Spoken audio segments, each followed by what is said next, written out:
Okay, from the previous example, we look at uh, the quadratic formula, and that is a standard. If you cannot factor the values out, if you cannot see how to factor them out right away, then you always be fine if you can manipulate the quadratic formula. Said that quadratic formula is not as easy to use as you may want.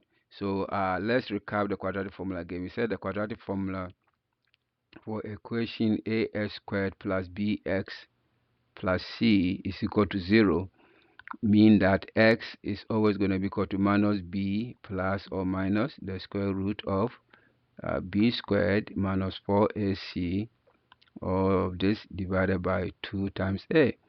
All right, so you can now, since we have 2m squared minus 16m plus 8 is equal to 0, we can easily come back and say, well, that means our a here is equal to 2, our b is equal to minus 16, and then our c is equal to 8.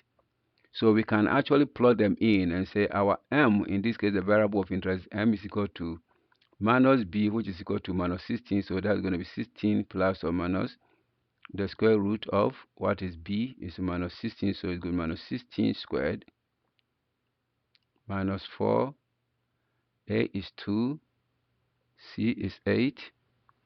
All of this divided by 2 times 2. So you're welcome to do this. If you do this, you're going to get the answer. And remember, they're looking for what they're looking for here, the sum. If they're looking for, when you get a 2 m1 and an m2 from here, you just sum them because you're going to get two values of m, right? So generally, this means you have m1 comma m2 is equal to this here. That's what you're trying to find.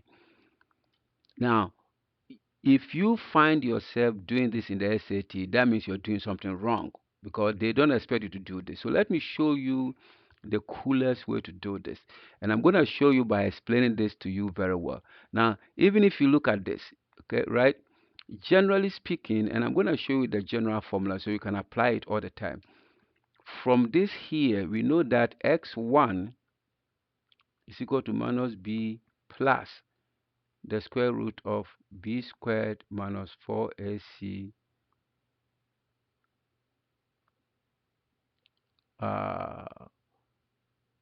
over 2a, right? And then x2 will be equal to the same minus b, but this time minus. That's why the plus or minus there, because you have two answers. Also, b squared minus 4ac are also divided by 2a. Now, as you can tell, when I add this x1 and x2 together, you notice that this and this will cancel. And this actually can also, this is the same thing as minus b over 2a plus b squared, the square root, minus 4ac also over 2a. And this is also minus b over 2a minus the square root of b squared minus 4ac also over 2a. Now, when I add x1 and x2, you notice this and this will cancel out. I hope you see that. When I add x1 and x2, which are the two answers, this and this will cancel out because this they are exactly the same except that they have different signs. And therefore, x1 plus x2 will be equal to minus b over 2a plus minus b over 2a. When you simplify this, you get minus b over a. That's what happens. You just get minus b over a when you add the two together. I mean, if you cannot see this, you can see I can take the LCM to be 2a. This becomes minus b, which is equal to minus 2b over 2a, which is equal to minus b over a, right? That's what I get.